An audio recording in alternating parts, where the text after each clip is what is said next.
Hello and welcome back to the Politics with Paul podcast. I'm your host, Paul Rader. Today is the final piece to our series on U.S. voting policy reforms. The first episode was about how the voting process has changed over time, and the second episode was about how voting access has changed over the years. Now it only makes sense to look toward the future. What possible changes are we going to see when it comes to voting policy? What major shifts happen in terms of who we vote for, when we vote, how we vote, and how accessible voting is? Those are pretty wide ranging questions that can encompass a ton of different policy debates. So we're going to boil them down into a handful of areas within those spheres, try to hit some of the major points, some of the considerations of these debates, and common arguments we hear. So, here we go. Future changes to who we vote for. First episode, we talked a lot about offices, some offices being elected and some offices being appointed. So, which of those offices should be elected and which should be appointed? Well, part of the answer of that lies in how exactly the election and appointment methods would function. If it's elected, should this office, whatever it is, be partisan or nonpartisan? When would the elections be? What kind of primary would you have? Would it be open, closed, semi-closed? We're going to talk a little bit about primaries shortly. Would there be ranked choice voting at the end? Bunch of different things to consider. If it is appointed, who is making the appointment? Is it a governor? Is it a panel of people? Is it the president? How do we confirm nominees? What would appointees eventually face a retention election by voters, and therefore voters do have some say over who those are? You see that for a lot of judges, both at the state and local level across the nation. And it also partly depends on what level of government we're discussing. Is this a federal level office? Is it state? Is it local? But without getting too deep into the weeds on the mechanics of elections or appointments, let's look at some of the fundamental arguments behind the two camps. So, when we talk about the capability slash knowledge of voters, what offices can we reasonably expect voters to be able to research and have an informed opinion on? Now, probably all would agree on governor being one of those, although there were a few states that early on had their state legislatures elect the governor, or I guess technically appoint the governor. Uh, but when you get beyond that, attorney general, insurance commissioner, labor commissioner, treasurer, controller, whole bunch of other state executives to consider which one of those should be elected, which one of those should be appointed. So when it comes to the capability and knowledge of voters, the elected camp would, one of the common arguments you'd hear is that if you make these officials run for office, that makes them more able to be researched. They're not so, or makes them less esoteric, and citizens have a responsibility and a right to pick these people after all these people are having a direct impact on what or on these voters' day-to-day lives.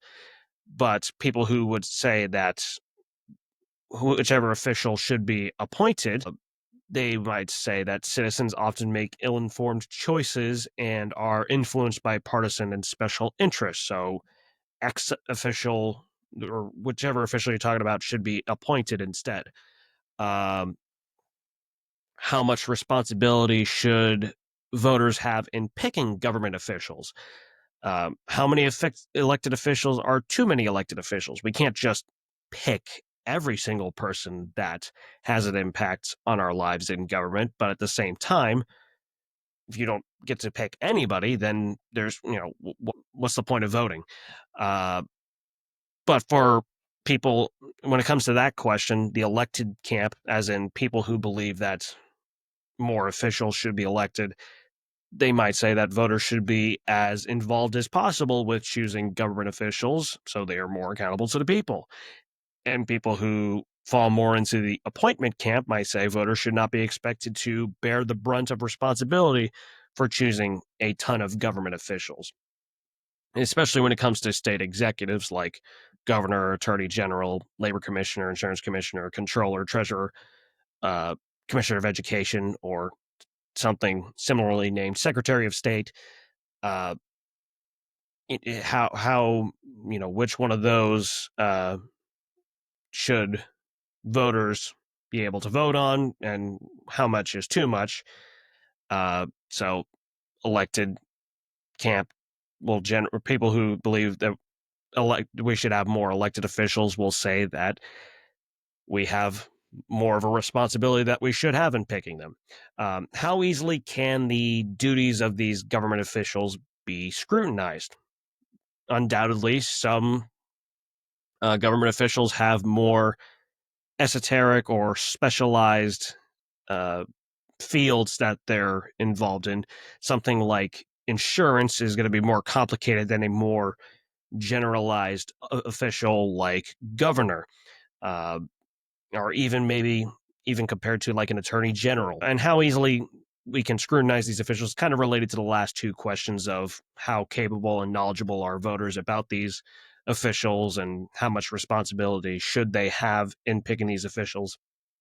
And you can strongly believe that whichever official here should be elected, and then believe that this other official should be appointed for exact opposite reasons. So maybe I think the attorney general, or whichever person you want to make up in your head, that person believes that the attorney general should be elected, uh, because they think that's the chief legal officer, uh, legal mind of the state, needs to be more directly accountable to people. But maybe they think the insurance commissioner is too esoteric, and that's not something that you can expect voters to make a well-informed decision on. Who knows?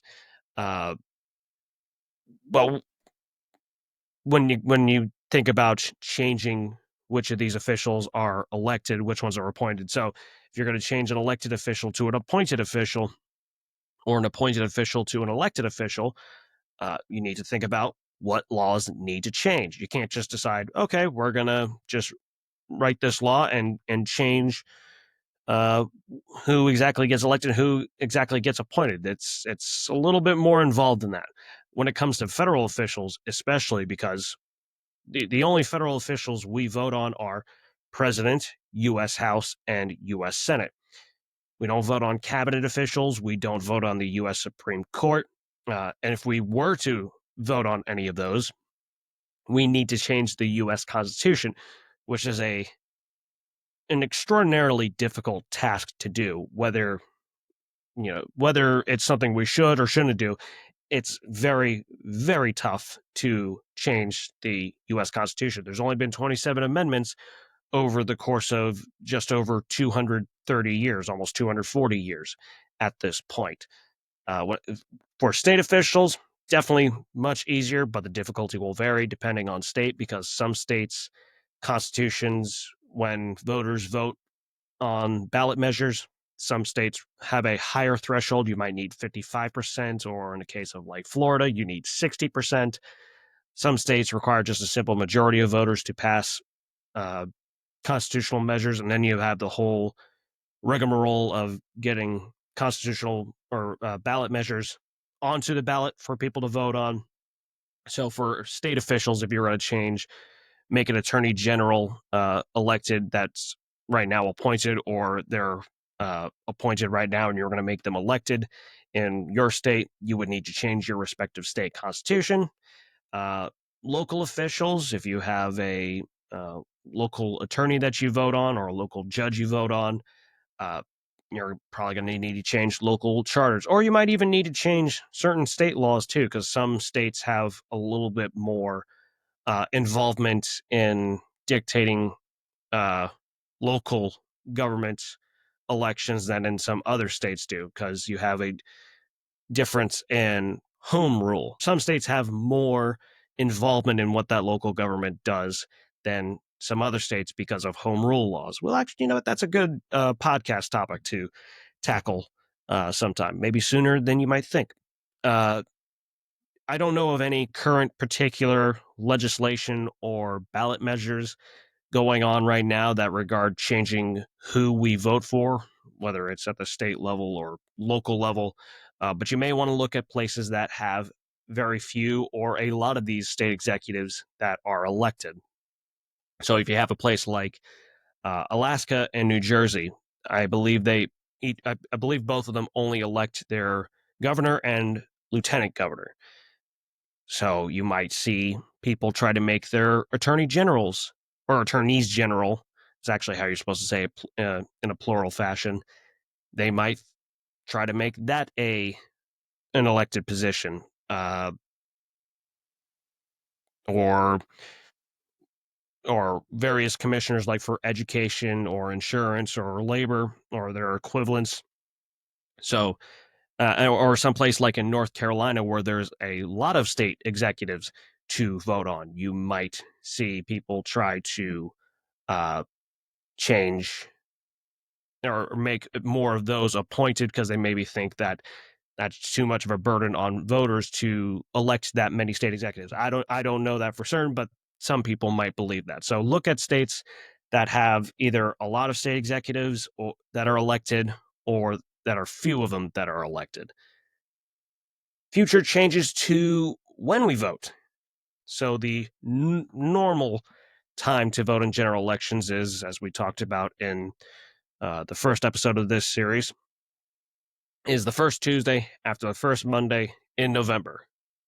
But should every election be at that time? Because we have some what we call off-cycle elections, and those are usually defined as any general elections that are not held in concurrence with normally scheduled federal elections.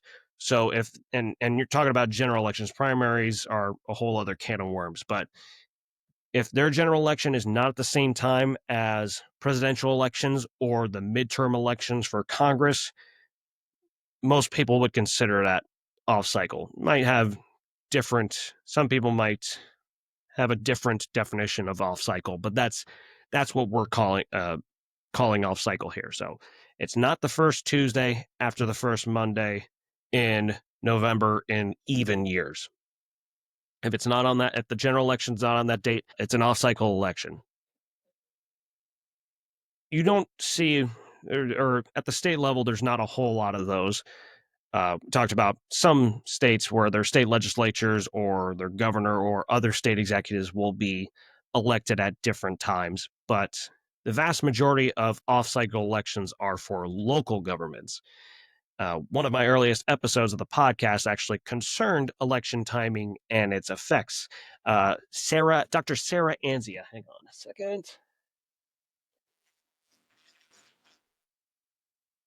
Really should have had this ready at the beginning, but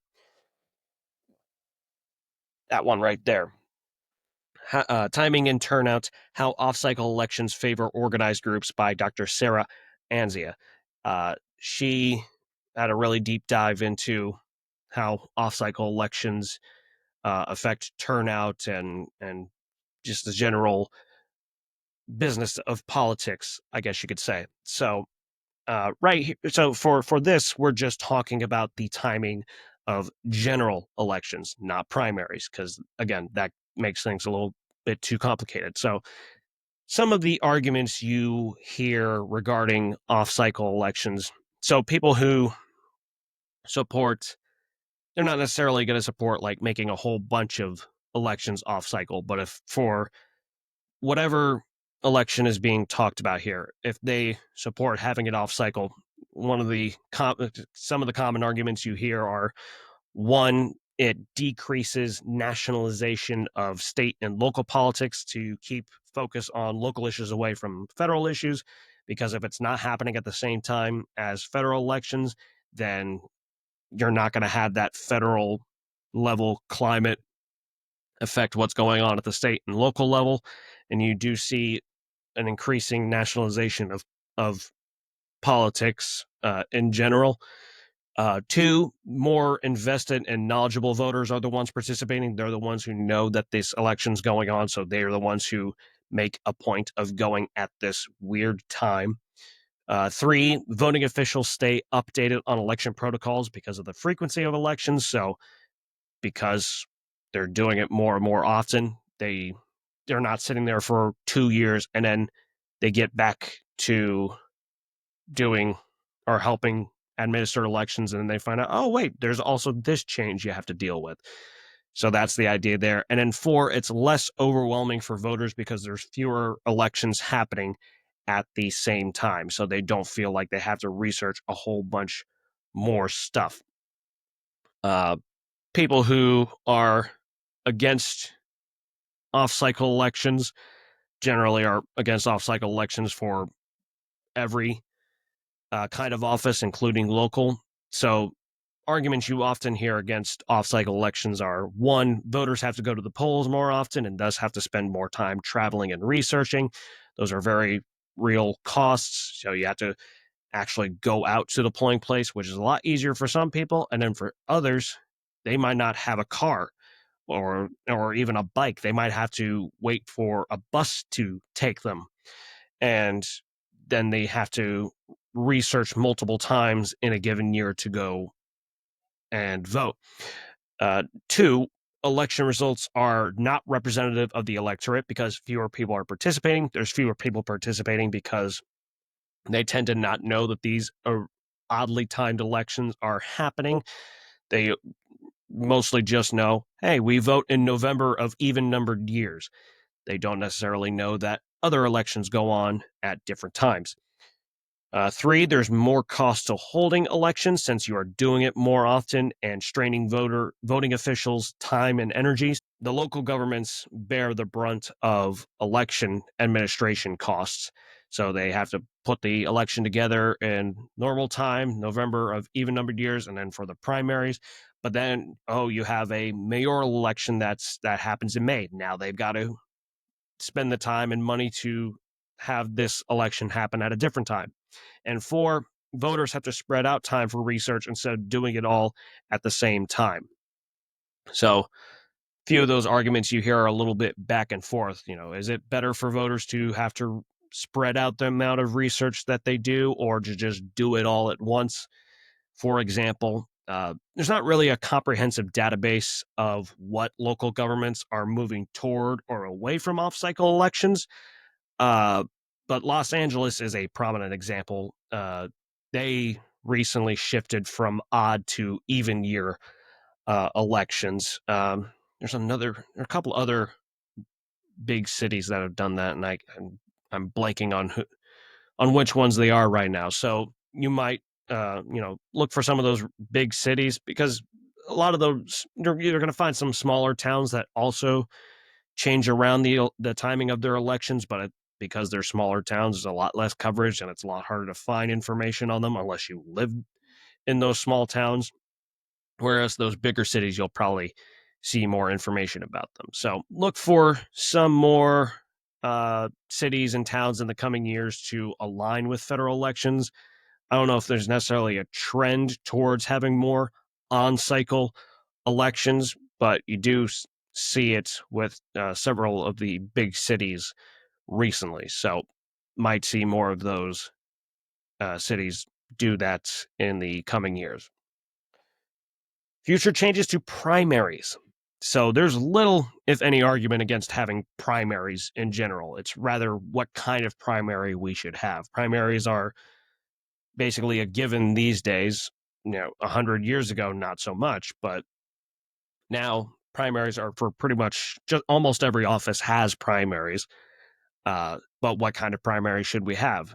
So some of the recent changes we've seen to primaries include Alaska moving to a top 4 primary. So in 2020, Alaskan voters approved a ballot measure where the top 4 vote getters in the primary moved on to the general election, and the general election is actually ranked choice voting, or RCV for short. And in 2024, a ballot measure to repeal that top 4 primary was voted on, and Alaskan voters narrowly voted against that measure. So they almost went right back to what they had prior to the top 4 primary.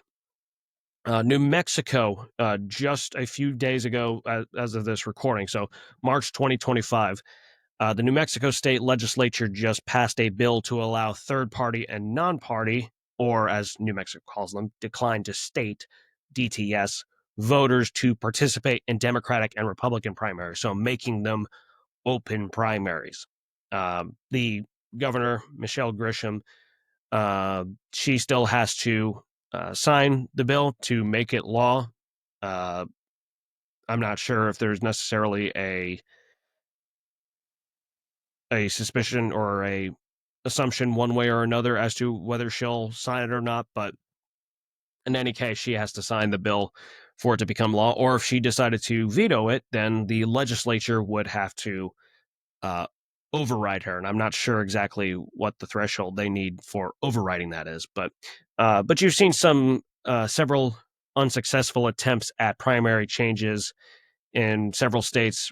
From the 2024 election, there were some ballot measures to try to implement open primaries that did not pass. And I can't think of the states off the top of my head. I won't, but was New York one of them? I can't remember. But there were several that tried to change states so that they were open primaries, and they were not successful.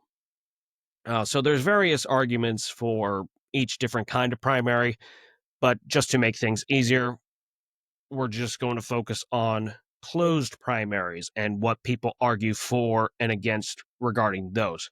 So, arguments made for closed primaries that you commonly hear. One, parties have a right to only allow members to select their nominees, and they cite the First Amendment right to assembly and say if you let other voters in here, it violates the party's right to association.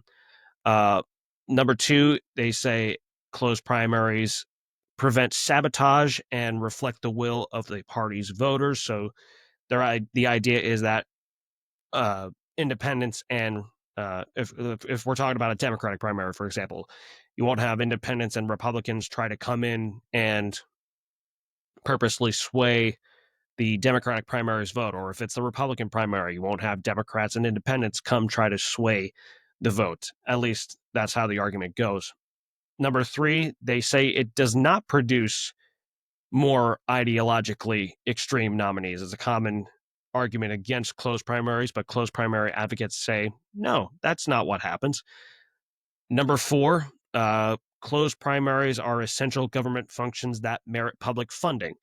So it's kind of going back again to the party's right to assembly that comes from the First Amendment, our right to assembly. It's one of the lesser known First Amendment rights. So that's what people who advocate for closed primaries say. Now, for the arguments against closed primaries, they might, what kind of primary they want might be a little bit different than others. Some might want a just fully open primary. Some of them might want a top two primary or top four primary. But generally speaking, arguments against closed primaries. Number one, they say that primaries should be open to all registered voters since they are publicly funded, because regardless of what party affiliation you are, if you have no party affiliation, you pay taxes, and taxes go towards administering elections. So they're saying we're paying for these elections, we should be able to participate. Number two, they say that closed primaries do produce more ideologically extreme candidates, because the idea is that the people participating in primaries are usually more polarized. There are a lot more hardcore partisan and ideologues. So the idea is that they'll probably be more ideologically extreme. Now, closed primary advocates say that's not the case. People who are against closed primaries say that is the case. Number three, some elections are already decided in the primaries because that district or state is so lopsidedly in favor of one party. So if you're in a really Democratic district in California or a really Republican district in Florida, the general election might basically not matter because there are so many Democrats in that California district or so many Republicans in that Florida district that there's nothing that can actually be done to stop that majority party from winning. So independents say, well, if we can't even participate in the election, then we basically have no say. And then Number four, they say that non-members of that party for that closed primary rarely try to sabotage the nominating process. They say that the idea that Republicans are going to just file into the Democratic primary, or that Democrats are going to file into the Republican primary, basically that those concerns are overblown. So, as for changes that we might see in regards to primaries, be on the lookout for more attempts at implementing open primaries in states like Florida, New York, Nevada, Pennsylvania. Just saw a couple of, let me see here, on Ballotpedia, because Ballotpedia has a legislation tracker. There is a Arizona and Connecticut and Delaware, couple examples of potential changes to uh, primary elections and how and what they look like. So we'll see exactly uh, how that goes. There's also some that are about. Oh yeah, there's an Arizona one here that's about repealing open primaries. So we'll see. That one's right now. That's only just been introduced on February 13th. It looks like so. That might be a case where you see some movement in regards to whether the primary changes there. Future changes to early and absentee voting.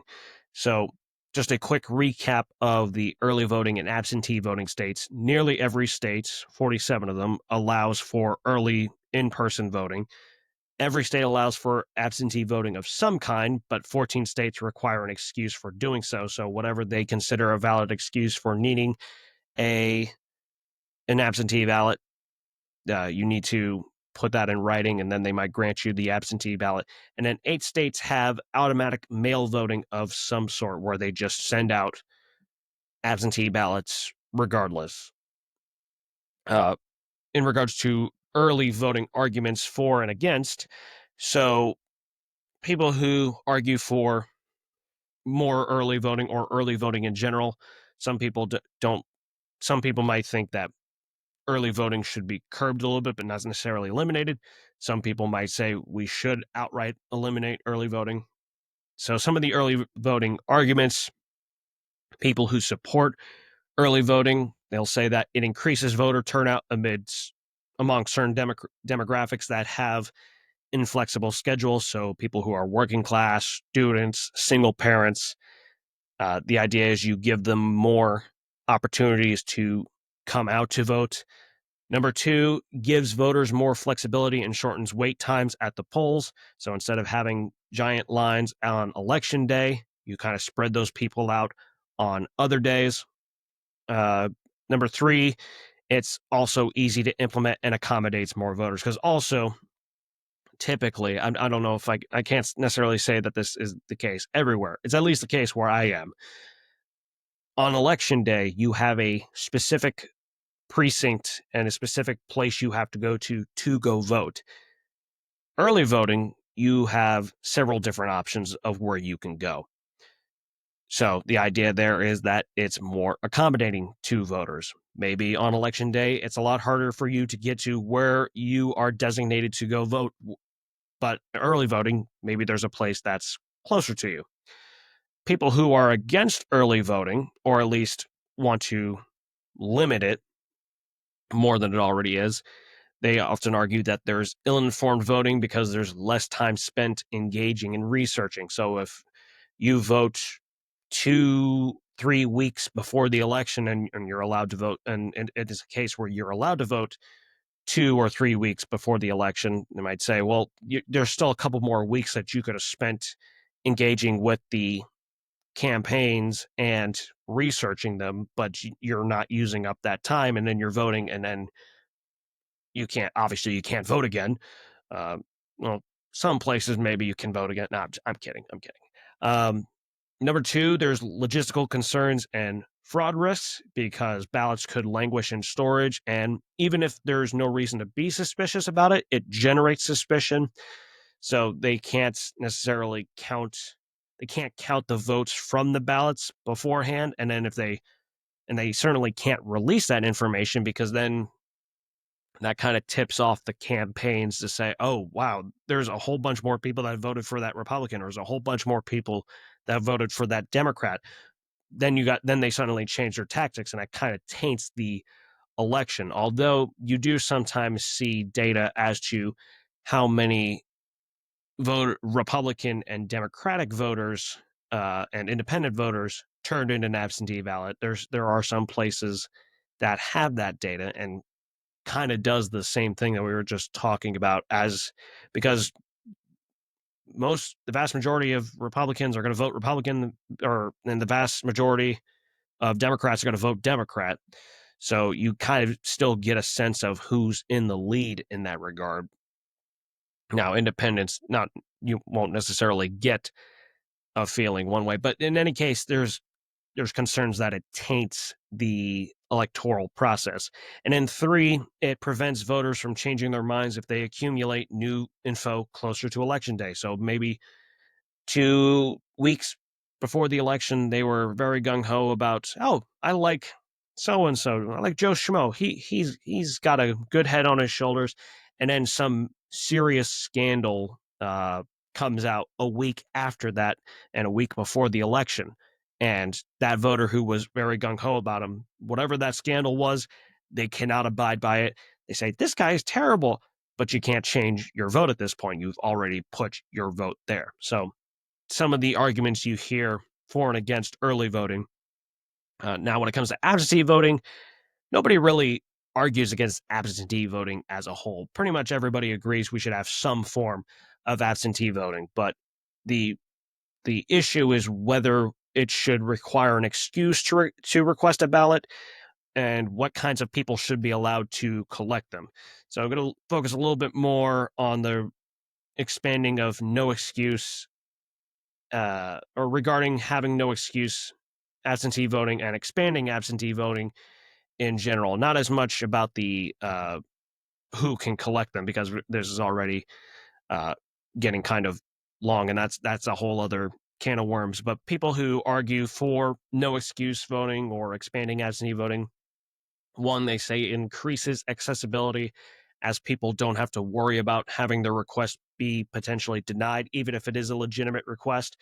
Just because you do what the government says you have to do to get something, in this case a ballot, it does not mean that that absentee vote or ballot is going to be granted to you, because who knows, maybe actually processing the paperwork takes a while for some reason, or uh, for some reason your signature just is a little bit different than what they have on file and they reject the request.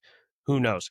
Number 2, having no excuse voting and absentee voting in general does not significantly benefit either Democrats or Republicans. So they say you don't have to worry about partisan considerations. And number 3, prevent fraud. No excuse voting, when done well, can prevent fraud and improve reliability.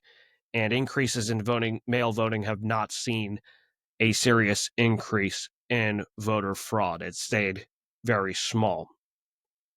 People who are against no excuse absentee voting and don't want to see it absentee voting in general expanded. One, they say it increases the risk of fraud because it's harder to ensure that mailed-in votes are legitimate than when an excuse is required. Because if it's no excuse, then you don't have to give a reason. Whereas if you have an excuse, they at least have to say what the reason is for. And the idea is that you can verify whether that excuse is legit.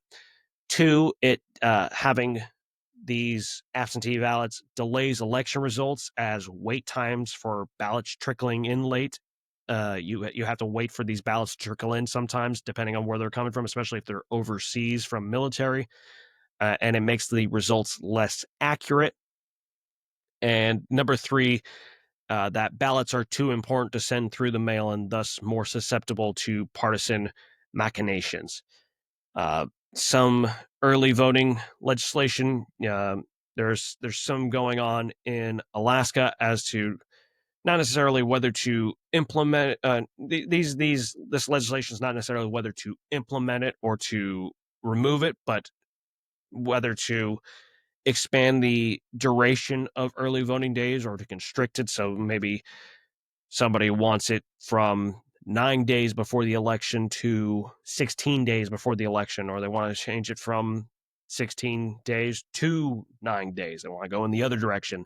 Alaska's got some stuff going on there. Alabama, uh, Georgia, Illinois, Indiana, Kansas. What exactly they're doing, it varies. Haven't had a chance to dive into all those bills, but so you might see some changes there for early voting. As for absentee voting, there's a bunch of states there like Colorado, Hawaii, Iowa, Kentucky, Massachusetts, Maryland. So a bunch of different states there that are considering some sort of change to early voting and absentee voting to for in terms of state legislation. Voter identification laws. So as of November 2024, we didn't really get into voter identification laws um, in the first couple of episodes because kind of wanted to deal with it more in this episode. But as of November 2024, 35 states require some form of voter identification. 23 require a photo ID, and then 12 do not require a photo ID. So you need an ID of some sort, but it does not need a photo. But there are a few states that don't normally require an ID at all, but they may require it in some way the first time you vote. Now, what kinds of IDs are valid can differ a fair amount between states, even between photo required states and between non photo required states. So, photo required states might not all be the same kinds of identification measures that other photo required states need. And same case for between non photo required states.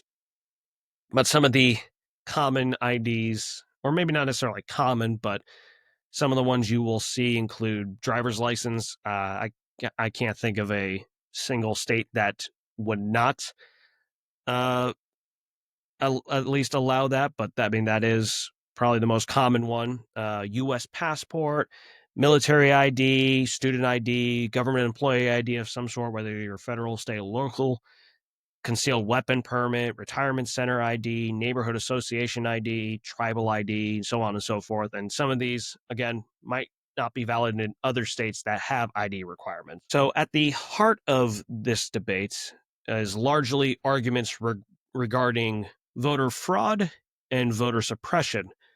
Now, if you dig hard enough, you will find that both of these things do happen, but do they happen as much as either side says? The arguments about voter fraud, that's typically an argument from Republicans slash conservatives. Hence, they tend to be more supportive of voter ID laws, whereas voter suppression typically is a Democrat slash liberal argument. And so you tend to see less support for voter ID laws from them. So, because of those concerns from their respective sides, states that are considered more Republican tend to have tighter voter ID laws, and states that are considered more Democrat tend to have looser voter ID laws. That's not always the case, and there's no clean spectrum of voter ID law strictness or looseness that accordingly follows partisanship, but there is some level of correlation between the two. Now, common arguments you hear for looser voter ID laws. One, they say that ID laws are suppressive because they are a burden for many voters because of travel and costs associated with getting IDs. So they have to go to a local government or state government office to get that ID, and they might not have the money to get those kinds of IDs. Number two, they say ID laws disproportionately target minorities, poor, elderly, and disabled voters because they often don't have one of the valid IDs. Again, going back to that cost, they say that a lot of times they can't afford to get those voter IDs. And then number three, that voter fraud is quite rare as there are very few criminal convictions for it and very few people attempt to impersonate another voter. Uh, Common arguments for tighter voter ID laws. They say that ID laws are needed to prevent voter fraud by ensuring a fair and accurate process, as IDs are required for many other things. So if you're going to buy a car or buy a house, they point to that and say, "Oh, you need IDs for that." Number two, they say ID laws do not suppress minority voter turnout, and that minorities were just as likely to vote in states that require photo ID as those that don't. And number three, that requiring voter ID is highly popular with voters, including among Democrats and independents. So to not have voter ID laws is, in a sense, according to them, thwarting the will of the people. So you can pretty much in any political debate, you can, if you try hard enough, you're going to find statistics that support your side of the argument. So people that support tighter voter ID laws and say that voter fraud is a problem, they have their data that they point to. People who argue for looser voter ID laws and say there's a lot of voter suppression, they have their data that supports what they say.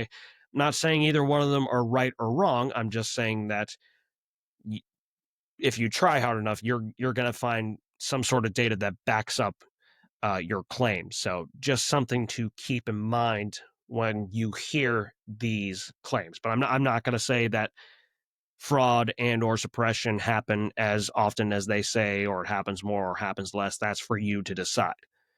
But some of the states that we see, California, there is at least a couple bills. It was actually just a Senate version and then the Assembly version, which is what their House is called the Assembly. They both have an in-person voter ID law that's been introduced. So there's some potential movement there, not necessarily far along, but Arizona has got voter ID for absentee and mail-in ballots. Let's see. Connecticut's got some potential legislation, voter ID for absentee, mail-in ballots, in-person voter ID for low-income voters.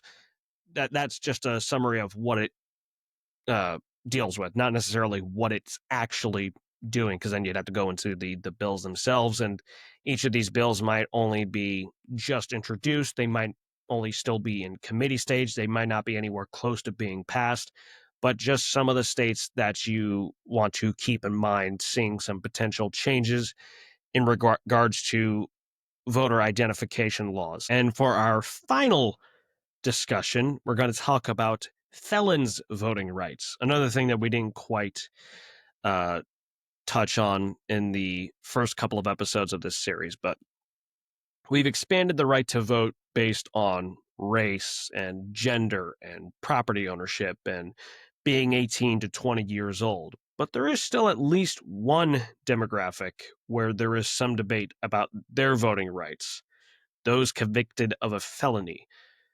So, how should we handle the right to vote for current and ex-felons? Do they keep the right to vote no matter what? So, if they're still in prison, do they get to keep the right to vote? Do they only get it back when they get out of prison? Do they have to go through some sort of post-prison process, that like petitioning the state's governor to get the right to vote back?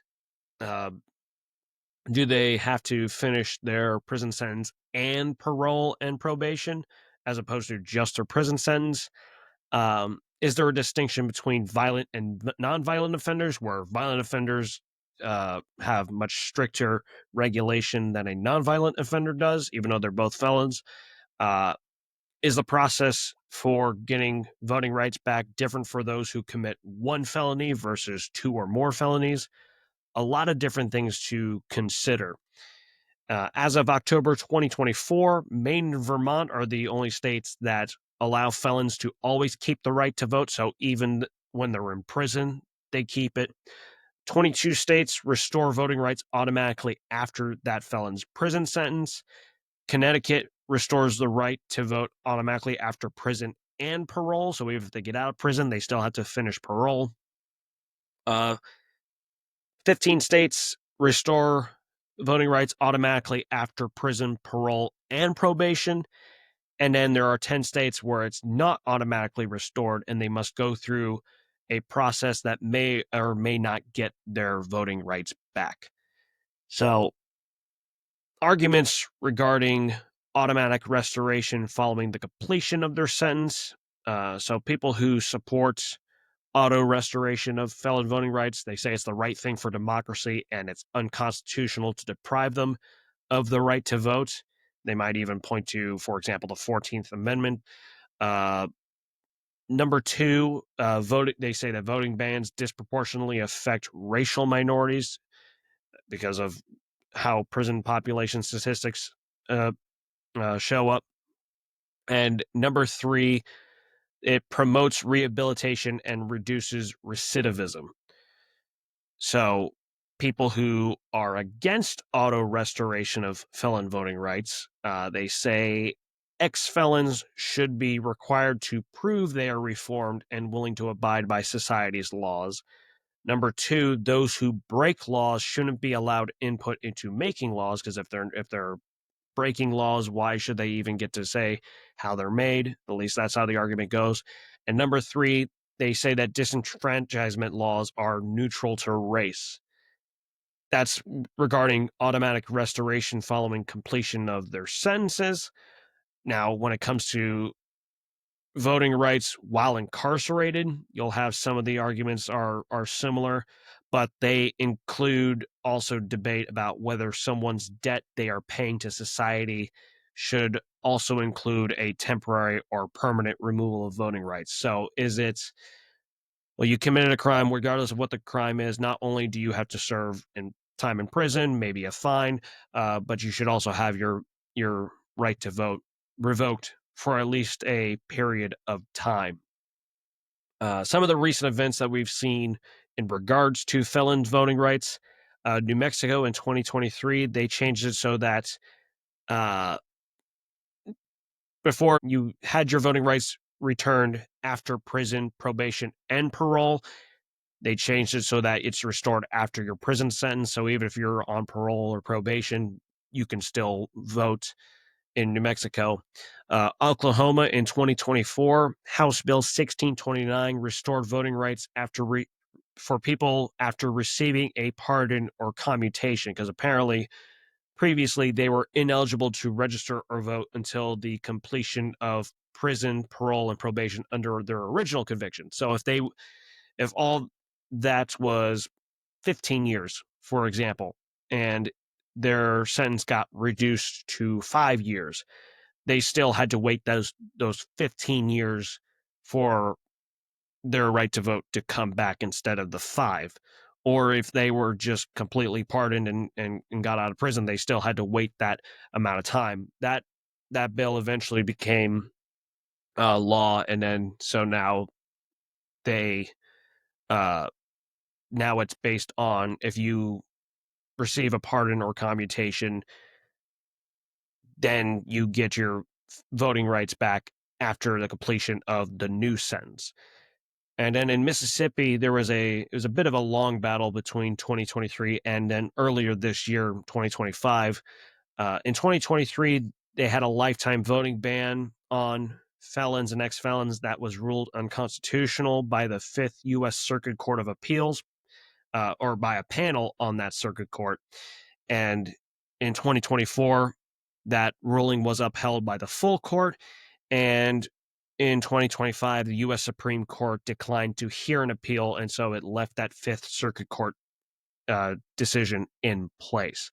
So there does appear to be a trend of pro auto restoration legislation and court rulings and ballot measures in recent years. So we may see more of these states, the 10 states that do not automatically restore felon voting rights. You might see those uh, become move towards an auto restoration of felon voting rights, possibly.